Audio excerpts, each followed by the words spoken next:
ಢೋಲಿ ಭೂಮಿ ಗಿರಾ ದಸ್ಕಂದರ್. ಸ್ನೇಹಿತರೆ, ಯಾವಾಗ ರಾವಣನು ಭಗವಾನ್ ರಾಮನ ಬಾಣಕ್ಕೆ ತುತ್ತಾಗಿ ನೆಲಕ್ಕುರುಳಿದನು, ಆಗ ಸಮಸ್ತ ಪೃಥ್ವಿಯೇ ಅಲ್ಲಾಡಿತು. ಢೋಲಿ ಭೂಮಿ ಗಿರಾ ದಸ್ಕಂದರ್. ಭಗವಾನ್ ಶ್ರೀರಾಮ, ಲಕ್ಷ್ಮಣ, ಹನುಮಂತ, ಜಾಂಬವಂತ, ಸುಗ್ರೀವ, ವಿಭೀಷಣ ಮೊದಲಾದವರೆಲ್ಲರೂ ರಾವಣನ ಬಳಿ ಬಂದು ನಿಂತುಕೊಂಡರು. ಇನ್ನೇನು ರಾವಣ ಈಗಲೂ ಆಗಲು ಎನ್ನುವಂತಿದ್ದಾನೆ. ಆಗ ಶ್ರೀರಾಮನು ಲಕ್ಷ್ಮಣನಿಗೆ ಆಜ್ಞಾಪಿಸುತ್ತಾನೆ, ರಾವಣನ ಬಳಿ ಹೋಗಿ ಏನಾದರೂ ಜ್ಞಾನವನ್ನು ಪಡೆದುಕೋ ಎಂದು. ಸ್ನೇಹಿತರೆ, ಜ್ಞಾನವನ್ನು ಎಲ್ಲಿಂದ ಮತ್ತು ಯಾರಿಂದಲಾದರೂ ಪಡೆದುಕೊಳ್ಳಬಹುದು. ಲಕ್ಷ್ಮಣನು ಅಹಂಕಾರದ ಕಾರಣದಿಂದ ರಾವಣನ ತಲೆಯ ಬಳಿ ಹೋಗಿ ಕುಳಿತುಕೊಳ್ಳುತ್ತಾನೆ. ಆಗ ಭಗವಾನ್ ಶ್ರೀರಾಮನು ಹೇಳುತ್ತಾನೆ, ಜ್ಞಾನವನ್ನು ಪಡೆದುಕೊಳ್ಳಬೇಕಾದವರು ಯಾವಾಗಲೂ ಪಾದದ ಬಳಿ ಕುಳಿತುಕೊಳ್ಳಬೇಕು ಎಂದು.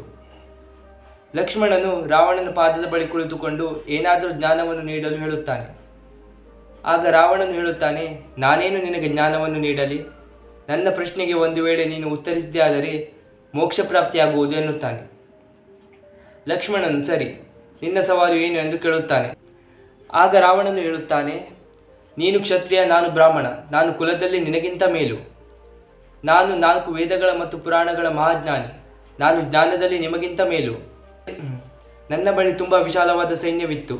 ನನ್ನ ಬಳಿ ಶಕ್ತಿಶಾಲಿ ಮಾಯಾವಿ ಅಸುರರಿದ್ದರು. ನಿಮ್ಮ ಬಳಿ ಕೇವಲ ಒಂದು ವಾನರ ಸೈನ್ಯವಿತ್ತು. ಸೈನ್ಯದಲ್ಲಿ ನಾನು ನಿಮಗಿಂತ ಮೇಲು. ನನ್ನ ಬಳಿ ಚಿನ್ನದ ಅರಮನೆವಿತ್ತು, ಪುಷ್ಪಕ ವಿಮಾನವಿತ್ತು. ನಾನು ಕುಬೇರನನ್ನು ನನ್ನ ಅರಮನೆಯಲ್ಲಿ ಬಂಧಿಸಿಟ್ಟಿದ್ದೆ. ನಾನು ಐಶ್ವರ್ಯದಲ್ಲಿ ನಿಮಗಿಂತ ಮೇಲು. ನಾನು ಮಹಾದೇವನ ಪರಮ ಭಕ್ತನು. ನಾನು ನಿಮಗಿಂತ ಪರಾಕ್ರಮಿ. ನನ್ನ ದೇಹದೊಳಗೆ ಅಮೃತ ಕಳಶವಿತ್ತು. ನನ್ನನ್ನು ಯಾರೂ ಏನು ಮಾಡಲು ಸಾಧ್ಯವಿರಲಿಲ್ಲ. ಎಲ್ಲದಕ್ಕಿಂತ ಹೆಚ್ಚಾಗಿ ನಾನು ನನ್ನ ಭೂಮಿಯ ಮೇಲೆ ನಿಂತು ಯುದ್ಧ ಮಾಡುತ್ತಿದ್ದೇನೆ. ಆದರೆ ನೀವು ಸಮುದ್ರವನ್ನು ದಾಟಿ ಬಂದು ನನ್ನ ಭೂಮಿಯ ಮೇಲೆ ಯುದ್ಧ ಮಾಡಿ ನನ್ನನ್ನು ಸೋಲಿಸಿದ್ದೀರಿ. ನನ್ನ ಸವಾಲು ಕೇವಲ ಇಷ್ಟೇ, ನಾನೇಕೆ ಸೋತೆ?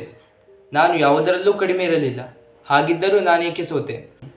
ಆಗ ಲಕ್ಷ್ಮಣನು, ಇದು ನನಗೂ ತಿಳಿಯದು ಎನ್ನುತ್ತಾನೆ. ಆಗ ರಾವಣನು ಹೇಳುತ್ತಾನೆ, ನಾನು ನಿನಗೆ ಇದನ್ನೇ ಕಲಿಸಲು ಬಯಸಿದ್ದೆ. ನಾನು ಚಾರಿತ್ರಹೀನನು, ನೀವು ಚಾರಿತ್ರ್ಯವಂತರು ಎಂದು ಹೇಳುತ್ತಾನೆ. ಸ್ನೇಹಿತರೆ, ಜೀವನದಲ್ಲಿ ಚಾರಿತ್ರ್ಯ ಎನ್ನುವುದು ತುಂಬ ಮುಖ್ಯ. ಆಂಗ್ಲ ಭಾಷೆಯಲ್ಲಿ ಒಂದು ಮಾತಿದೆ, if money is last, nothing is last. If health is last, something is last. If character is last, everything is last. ಧನ್ಯವಾದಗಳು.